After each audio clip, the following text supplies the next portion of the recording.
ചേട്ടാ നമസ്കാരം. നമസ്കാരം. ഓപ്പറേഷൻ സിന്ദൂർ 2.0 ഉണ്ടാകുമെന്ന് നമ്മുടെ കരസേനാ മേധാവി തന്നെ പറഞ്ഞിരിക്കുന്ന ഈ ഒരു സാഹചര്യത്തിൽ നമ്മുടെ രാജ്യം അതിവേഗം ഇതിനു വേണ്ടി മുന്നേറുകയാണ് എന്ന് തന്നെ നമ്മൾ കരുതേണ്ടിയിരിക്കുന്നു. കാരണം അത്തരത്തിലുള്ള റിപ്പോർട്ടുകളാണ് നമ്മുടെ കയ്യിലേക്ക് ലഭിക്കുന്നത്. ഇപ്പൊ ഇത് കേൾക്കുമ്പോൾ നമ്മുടെ പ്രേക്ഷകർ പറയും, നിങ്ങൾ വീണ്ടും യുദ്ധത്തെക്കുറിച്ച് തുടങ്ങി, ഇന്നടിക്കും നാളെ അടിക്കും. അങ്ങനെയല്ല. അത് ഓപ്പറേഷൻ വരുന്നു എന്നുള്ള റിപ്പോർട്ടുകൾ നമ്മുടെ രാജ്യം തന്നെ, നമ്മുടെ കേന്ദ്ര സംഘം, നമ്മുടെ കേന്ദ്രസേനയുടെ തലവന്മാർ ഇവരൊക്കെ സ്ഥിരീകരിക്കുന്ന കാര്യങ്ങൾ പ്രേക്ഷകരുടെ അടുത്തേക്ക് എത്തിക്കേണ്ട ഉത്തരവാദിത്വം നമുക്കുണ്ടല്ലോ. പിന്നെ അടി തുടങ്ങിക്കഴിയുമ്പോൾ, ഇറാന്റെ സംഭവം ഇങ്ങനെയായിരുന്നു, അടി തുടങ്ങിക്കഴിയുമ്പോൾ പ്രേക്ഷകര് നമ്മളെ യുദ്ധകൊതിയന്മാരാക്കും. കാരണം നിങ്ങളിപ്പോ യുദ്ധത്തിന് വേണ്ടി വാദിക്കുകയാണോ എന്നൊക്കെ ചോദിക്കും. അങ്ങനെയല്ല, ഇതൊക്കെ എന്താണ് ലോകത്ത് നടക്കുന്നത് എന്നുള്ളത് അതുപോലെ നിങ്ങളുടെ അടുത്തേക്ക് എത്തിക്കുകയാണ്. ഇപ്പൊ നമ്മുടെ രാജ്യത്ത് ഒരു വലിയൊരു മൂവ്മെന്റ് ഉണ്ടായിട്ടുണ്ട്. ആ മൂവ്മെന്റ് എന്ന് പറയുന്നത് അതിവേഗം കേന്ദ്ര സംഘം മുന്നേറുന്നു എന്ന് വേണം പറയാൻ. അതായത് ഈ ഓപ്പറേഷൻ സിന്ദൂറിന്റെ സമയത്ത് നമ്മുടെ രാജസ്ഥാനിൽ നിന്ന് ജമ്മു കശ്മീരിലേക്കുള്ള പടിഞ്ഞാറൻ അതിർത്തിയിലാണ് ഏറ്റവും കൂടുതൽ ഈ പാകിസ്ഥാൻ കോൺസെൻട്രേറ്റ് ചെയ്തത്. കാരണം അത് പാകിസ്ഥാന്റെ അതിർത്തിയാണ്. അവിടെ നൂറുകണക്കിന് വില കുറഞ്ഞതും ആളില്ലാത്തതുമായിട്ടുള്ള തുർക്കി ഡ്രോണുകൾ അയച്ചുകൊണ്ട് പാകിസ്ഥാൻ വലിയ രീതിയിൽ ഭീകരത പടർത്താൻ ശ്രമിച്ചു എന്ന് നമുക്ക് എല്ലാവർക്കും അറിയാം. അന്ന് ഇന്ത്യ അതിനെ വളരെ നല്ല രീതിയിൽ പ്രതിരോധിച്ചിട്ടുണ്ട്. ഇപ്പോഴിതാ ഇന്ത്യയുടെ വലിയ നീക്കം തുടങ്ങിയിരിക്കുന്നത് 244 ജില്ലകളിൽ, പ്രധാനമായിട്ടും അതിർത്തി ജില്ലകളാണ്, അല്ലാത്തതുമുണ്ട്. 244 ജില്ലകളിൽ കേന്ദ്ര സർക്കാർ അത്യാധുനിക air red warning system ARWS സ്ഥാപിക്കുന്നു എന്നുള്ളതാണ്. അതിന്റെ പ്രവർത്തനങ്ങൾ തുടങ്ങിക്കഴിഞ്ഞു എന്നുള്ളതാണ് നമുക്ക് മനസ്സിലാക്കാൻ സാധിക്കുന്നത്. ഇതിനായി മുൻ വ്യോമസേന ഉദ്യോഗസ്ഥരെ നിയമിച്ചു കഴിഞ്ഞു എന്നുള്ള റിപ്പോർട്ട് പുറത്തു വരുന്നുണ്ട്. വ്യോമ പ്രതിരോധ പ്രവർത്തനങ്ങളിൽ പൂർണ്ണ വൈദഗ്ധ്യമുള്ള മുൻ വ്യോമസേന ഉദ്യോഗസ്ഥരായിരിക്കും പദ്ധതിക്ക് നേതൃത്വം നൽകുക എന്നുള്ള റിപ്പോർട്ടുകളാണ് നമുക്ക് ലഭിക്കുന്നത്. ഇതിന്റെ ഒരു പ്രത്യേകത, 244 ജില്ലകളിൽ എയർ റെഡ് വാർണിംഗ് സിസ്റ്റം എന്ന് പറഞ്ഞു കഴിഞ്ഞാൽ ഇസ്രായേലിലടക്കം, കുവൈറ്റിലടക്കം, ബഹ്റൈനിലടക്കം നമ്മൾ നിരന്തരം കേൾക്കുന്നതാണ്. അതായത് മിസൈലുകൾ വരുമ്പോൾ വലിയ രീതിയിലുള്ള വാർണിംഗ് കേൾക്കുന്നു എന്നുള്ളത്, വലിയ രീതിയിൽ സൈറൻ മുഴങ്ങുന്നു എന്നുള്ളത്. ഇത് പ്രത്യേകത എന്ന് പറഞ്ഞാൽ എല്ലാത്തരം ഡ്രോണുകൾ, മിസൈലുകൾ, യുദ്ധവിമാനങ്ങൾ എന്നിവയിൽ നിന്നുള്ള വ്യോമാക്രമണ ഭീഷണിയെക്കുറിച്ച് ഈ എയർ റെഡ് സംവിധാനം മുന്നറിയിപ്പ് പൗരന്മാരെ അറിയിക്കുമെന്നുള്ളതാണ് ഇതിന്റെ പ്രധാനപ്പെട്ട കാര്യം. ഈ പദ്ധതി അതിവേഗം പൂർത്തിയായിക്കൊണ്ടിരിക്കുകയാണ്. 244 സെൻസിറ്റീവ് ജില്ലകളെയും വ്യോമാക്രമണം സംബന്ധിച്ച മുന്നറിയിപ്പ് ശൃംഖലയായി ഇപ്പോൾ പ്രഖ്യാപിച്ചിട്ടുണ്ട്. ഭൂരിഭാഗവും അതിർത്തി പ്രദേശങ്ങളിലാണ് ഇത് വരുന്നത്. ഈ ഓപ്പറേഷൻ സിന്ദൂറിന് ശേഷം തന്നെ ഈ ഒരു ആവശ്യം കേന്ദ്ര സർക്കാരിന് മുന്നിൽ എത്തിയിട്ടുണ്ട്. ഇപ്പോൾ അത് വളരെ വലിയ രീതിയിൽ അതിന്റെ പണികൾ പുരോഗമിക്കുന്നു എന്നാണ് അറിയാനും സാധിക്കുന്നത്. ഇനി നമുക്ക് കൺഫേം ചെയ്യാലോ ബിജേട്ടാ, ഏത് നിമിഷവും എന്ന് പറഞ്ഞാൽ ഏതെങ്കിലും ഒരു, ഈ സാഹചര്യങ്ങളെല്ലാം സെറ്റായിരിക്കുകയാണ്. ഇപ്പൊ അസ്ത്ര എന്ന് പറയുന്ന മിസൈൽ അടക്കം നമ്മുടെ രാജ്യം വീണ്ടും പരീക്ഷിച്ചിട്ടുണ്ട്. ഈ ഒരു സാഹചര്യത്തിൽ നമുക്ക് എന്താണ് ഇപ്പോ പറയാൻ സാധിക്കുന്നത്? കേന്ദ്ര സർക്കാർ അതിവേഗം മുന്നേറുകയില്ല, പാകിസ്ഥാൻ ഇത് സാഗൂതം വീക്ഷിക്കുന്നുണ്ട് എന്നുള്ള കാര്യത്തിൽ തർക്കമില്ല. അപ്പൊ ഈ ഒരു സാഹചര്യത്തിൽ ഓപ്പറേഷൻ സിന്ദൂർ ഏകദേശം കൺഫേമായി, അതായത് സിന്ദൂറിന്റെ അടുത്ത ഭാഗം കൺഫേമായി എന്ന് തന്നെയല്ലേ നമ്മൾ ഉറപ്പിക്കേണ്ടത്? കേന്ദ്രം ഈ നീക്കങ്ങൾ നടത്തുമ്പോൾ പാകിസ്ഥാൻ അടക്കം അത് ജാഗ്രതയോടെ വീക്ഷിക്കുന്നു എന്ന് നമ്മൾ എടുത്തു പറയേണ്ടതുമാണ്. എന്ത് തോന്നുന്നു? ഇത് ആദ്യം തന്നെ നമുക്ക് മനുഷ്യ തുടങ്ങിയിടത്തും തുടങ്ങാം. ഈ പ്രേക്ഷകരുടെ കമന്റ് ഒക്കെ വളരെ രസകരമാണ്. ഇന്നലെ നമ്മുടെ എനിക്കൊന്ന് ഗൾഫ് വാറിന്റെ വാർത്തയായിരുന്നു. അതിന്റെ താഴെ വന്നിട്ട് എഴുതിയിരിക്കുന്നു, നിങ്ങൾ ഭയങ്കര ലേറ്റാണ്, ഇപ്പോൾ വളരെ ലേറ്റായിട്ടാണ്. ഇപ്പൊ ഇറാൻ മിസൈൽ അയച്ചാൽ മാത്രമേ നമുക്കൊരു വാർത്ത ചെയ്യാൻ കഴിയുള്ളൂ. അത് ഇറാൻ മിസൈൽ അയച്ചാൽ നമ്മൾ ഉടനെ തന്നെ വാർത്ത ചെയ്യില്ല. മിസൈൽ അയച്ചെന്ന് പറയാറുമില്ല. അതിനുശേഷം അതിന്റെ പുതിയ അപ്ഡേറ്റ്സ് കൂടെ വന്നിരുന്ന് ഇപ്പൊ ഇവിടെ നമ്മളിപ്പോ ഈ ഇരിക്കുന്ന ഒരു സമയം 11 മണിക്കാണ് ഇപ്പൊ നമ്മൾ ഇരിക്കുന്നത്. ഈ 11 മണി വരെയുള്ള അപ്ഡേറ്റ്സ് കൂടെ കളക്ട് ചെയ്തിട്ടാണ് നമ്മൾ ഈ വാർത്ത അവതരിപ്പിക്കുന്നത്. കാരണം ഇത് എഡിറ്റ് ചെയ്യണം, ഇടണം. പിന്നെ ദൈനംദിനമായിട്ട് എല്ലാ സമയവും അപ്ഡേറ്റ് ചെയ്യുന്ന നമുക്ക് ന്യൂസ് ഇന്ത്യ മലയാളം എന്നുള്ള ഒരു ചാനലുണ്ട്. അതിൽ 12 വാർത്തയുണ്ട്, ദേശീയ അന്തർദേശീയവുമായ പ്രധാനപ്പെട്ട വാർത്തകൾ. ഒരുപക്ഷെ കേരളത്തിലെ മുഖ്യധാര മാധ്യമങ്ങൾ ഒന്നും കൊടുക്കാത്ത വാർത്തകളാണെന്ന് ഞങ്ങൾക്ക് ധൈര്യപൂർവ്വം പറയാൻ പറ്റും.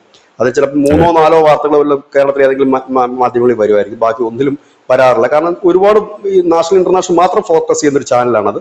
അപ്പൊ അതാദ്യം തന്നെ പറഞ്ഞുകൊള്ളട്ടെ. ഇപ്പൊ ഇതിനകത്തേക്ക് നമുക്ക് വന്നു കഴിഞ്ഞാൽ, കഴിഞ്ഞ ദിവസം നമ്മുടെ പുതിയ സൈനിക മേധാവി പറഞ്ഞൊരു കാര്യമുണ്ട്. ഞങ്ങള് തിയേറ്റർ കമാൻഡ് ഉടൻ തന്നെ അതിന്റെ പണികളിലാണ്, അത് ഉടൻ തന്നെ വരുന്നു എന്ന് പറഞ്ഞു.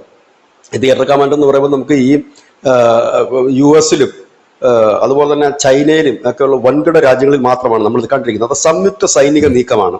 അതായത് എല്ലാ കര, നാവിക, വ്യോമസേനകളെ സംയുക്തമായി തന്നെ സംയോജിപ്പിച്ചുകൊണ്ട് നടക്കുന്ന നീക്കം. നമ്മുടെ രാജ്യത്ത് അതില്ലായിരുന്നു. നമ്മുടെ രാജ്യത്ത് അത് സെപ്പറേറ്റ് ആയിരുന്നു പോകുന്നത്. ഇത് എപ്പോഴാണ് ഇങ്ങനൊരു സിസ്റ്റം വന്നതെന്ന് വെച്ചാൽ, ഗാർഗിൽ യുദ്ധം വന്ന സമയത്ത് ഇതിന്റെ ഒരു ആവശ്യകത, ഒരു സംയുക്ത സൈനിക മേധാവി നമുക്ക് വേണം, ഇങ്ങനെ ഒരു ആവശ്യകത വരിക, അതിനൊരു കമ്മീഷനെ വെക്കുകയും ആ കമ്മീഷൻ ഒരു റിപ്പോർട്ട് സമർപ്പിക്കുകയും ചെയ്തു. ആ റിപ്പോർട്ട് അന്ന് വാജ്പേയി ആയിരുന്നിരുന്നത്. വാജ്പേയി പിന്നെ പോയി. പിന്നെ നമുക്കറിയാലോ ആരൊക്കെയാ വന്നതെന്നുള്ളത് നമുക്കറിയാം. പിന്നെ കോൺഗ്രസിന്റെ സർക്കാരായിരുന്നു. അവർക്ക് ഈ 2G സ്പെക്ട്രത്തിലും പിന്നെ അതുപോലെ തന്നെ കൽക്കരി സ്കാമിലും ഒക്കെ ആയിരുന്നു അവർക്ക് താല്പര്യം. അതുകൊണ്ട് അത് അഴിമതിയിൽ മുങ്ങിക്കുളിച്ച സർക്കാർ പോയി ഈ റിപ്പോർട്ട് നടപ്പാക്കാതെ പോയി. പിന്നെ 2014 വന്നപ്പോൾ നരേന്ദ്രമോദി സർക്കാർ വന്നപ്പോഴാണ് ഈ റിപ്പോർട്ട് വീണ്ടും പൊടിതട്ടിയെടുത്തത്. അപ്പൊ അതിനകത്ത് ഒരുപാട് കാര്യങ്ങൾ അതിൽ പറയുന്നുണ്ട്. അതിന്റെ ഭാഗമായിട്ടാണ് നമ്മൾ ഗാർഗിൽ ഒരു സൈനിക സ്കൂളുകളും മറ്റും പരിശീലന കേന്ദ്രവും ഒക്കെ നമ്മൾ ആരംഭിച്ചു. ഈ മലയുടെ മുകളിൽ കയറാനും യുദ്ധം ചെയ്യാനും ഒക്കെ ഉള്ള ഒരു സ്പെഷ്യൽ അപ്പം അതിൽ ഉള്ള ഒന്നായിരുന്നു തിയേറ്റർ കമാൻഡ്, അതായത് സംയുക്ത സൈനിക നീക്കം. അതായത് എല്ലാവരെയും കൂടി കൂട്ടി യോജിപ്പിച്ചു. അതുകൊണ്ടുള്ള ഒരുപാട് ഗുണങ്ങൾ എന്ന് വെച്ചാൽ പെട്ടെന്ന് പ്രത്യാക്രമണം നടത്താൻ കഴിയും. രണ്ട്, ചെലവ് ഭയങ്കരമായി ചുരുക്കാൻ കഴിയും.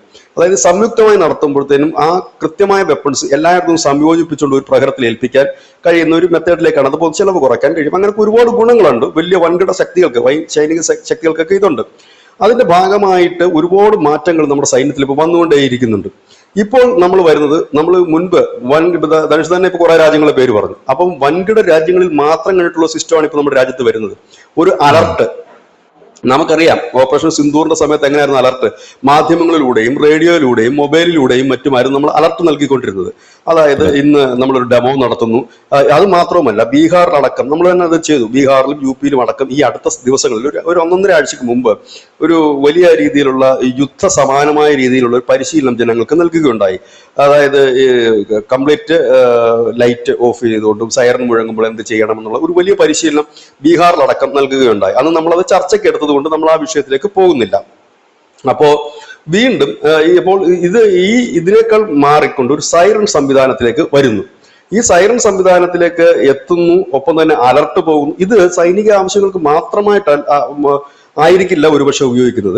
നമുക്ക് ഇതുപോലുള്ള നാച്ചുറൽ കലാമിറ്റീസ് വരുമ്പോൾ ഉപയോഗിക്കാം, ഇല്ലെങ്കിൽ മറ്റെന്തെങ്കിലും അപകടം വരുമ്പോഴൊക്കെ നമുക്ക് വേണമെങ്കിൽ ഇത് യൂസ് ചെയ്യാവുന്ന ഒരു സിസ്റ്റത്തിലേക്കാണ് DRDO ആണ് ഇത് വികസിപ്പിച്ചിട്ട് വരുന്നത്. നേരത്തെ തന്നെ അവർ ഇതിന്റെ ഒരു പ്രാരംഭ ഘട്ടത്തിലായിരുന്നു.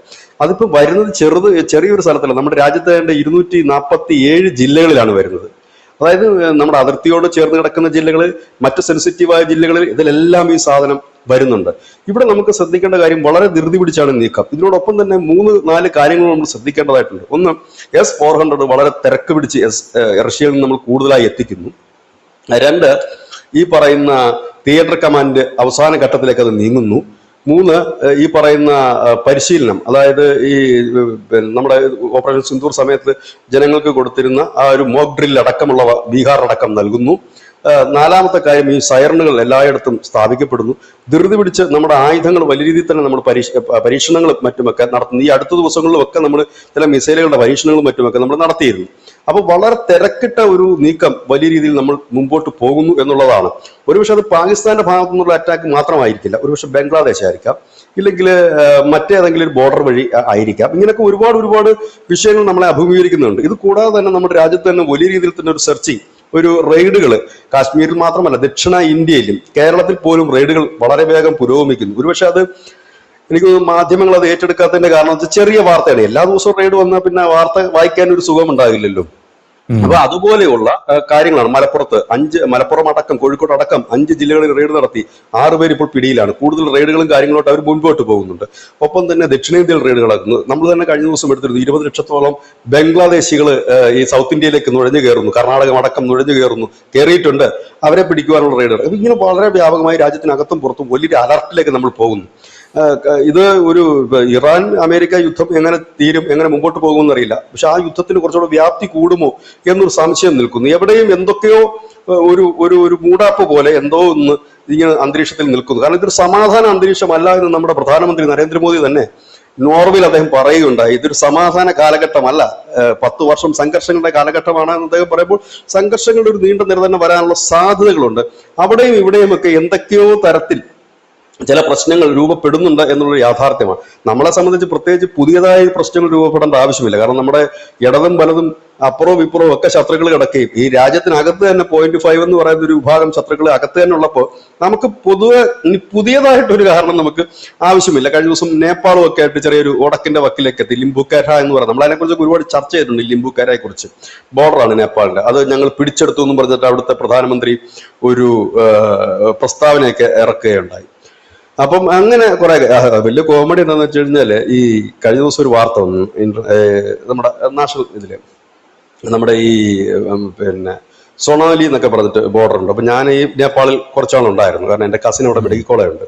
UCMS എന്നും പറഞ്ഞു. അപ്പൊ അവിടെ പോകുന്നു. അപ്പൊ ഈ സൊണാലി നമ്മുടെ ബോർഡർ, അപ്പൊ ഇന്ത്യൻ ബോർഡറിൽ നിന്നാണ് തീപ്പെട്ടി ഉൾപ്പെടെ എല്ലാം കയറി പോകും. സോഡ ഇല്ല നമ്മൾ കുടിക്കുന്നത്, അതുൾപ്പെടെ നമ്മുടെ ഇന്ത്യയിൽ നിന്നാണ് അന്ന് കയറി പോയിക്കൊണ്ടിരിക്കുന്നത്. അപ്പം അപ്പൊ വാഹനങ്ങൾ അവിടെ കെട്ടിക്കിടക്കുന്നു നമ്മുടെ ഇന്ത്യൻ ബോർഡറിൽ. അപ്പൊ എന്താണ് അതിന്റെ കാരണമെന്ന് അന്വേഷിക്കുമ്പോൾ പറയുന്ന കാര്യം, അവിടുത്തെ എക്സൈസും കാര്യങ്ങളൊന്നും നേരെ പണി നടക്കുന്നില്ല. അപ്പൊ അതുകൊണ്ട് ഇതിങ്ങനെ കെട്ടിക്കിടക്കുക വാഹനം. പുതിയ പ്രധാനമന്ത്രി കാര്യം വലിയ വലിയ പ്രസ്താവന നടത്തുമ്പോൾ സ്വന്തം രാജ്യത്തെ ഈ ചെറിയ ചെറിയ കാര്യങ്ങൾ, അതായത് ഈ എക്സൈസിന്റെ ആയാലും ടാക്സിന്റെ ആയാലും കാര്യങ്ങളൊന്നും അവിടെ നടത്തുന്നില്ല എന്നുള്ളതാണ്. അപ്പൊ അയാൾ എന്തോ പ്രധാനമന്ത്രിയാണെന്ന് ഒരു പിടുത്തവും ഇല്ല. അപ്പൊ ഇങ്ങനെ അദ്ദേഹം പറഞ്ഞൊരു പ്രസ്താവന വരുന്നുണ്ട്. അപ്പൊ ഇങ്ങനെയൊക്കെയുള്ള ഒരുപാട് വിഷയങ്ങൾ നിൽക്കുന്നു. പക്ഷെ നമ്മുടെ രാജ്യത്തെ സംബന്ധിച്ച് വലിയ വാർത്ത തന്നെയാണ്.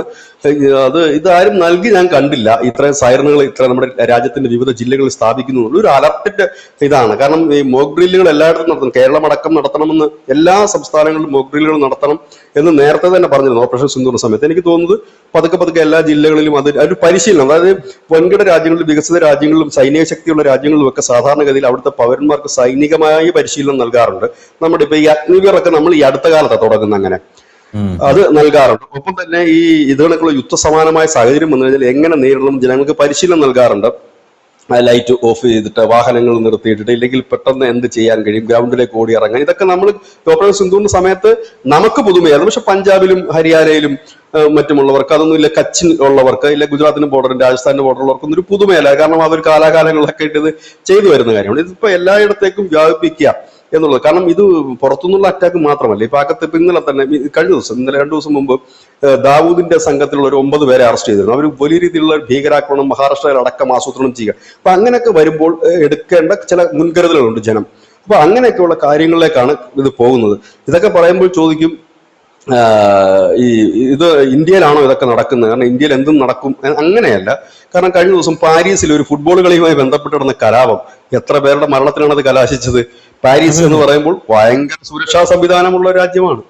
അവിടെ ഈ പണി നടത്തും. ചെറിയൊരു രാജ്യമാണ്. നമ്മുടെ കണക്ക് 150 കോടി ജനവും ഇല്ല, ഇത്രയും വലിയ വിസ്താരവുമില്ല. അപ്പൊ സംഘർഷങ്ങളും കാര്യങ്ങളും ഒക്കെ ഏത് രീതിയിലും നടക്കാവുന്നതാണ്. ഇത് വളരെ പ്രധാനപ്പെട്ട ഒരു വാർത്ത തന്നെയാണ്.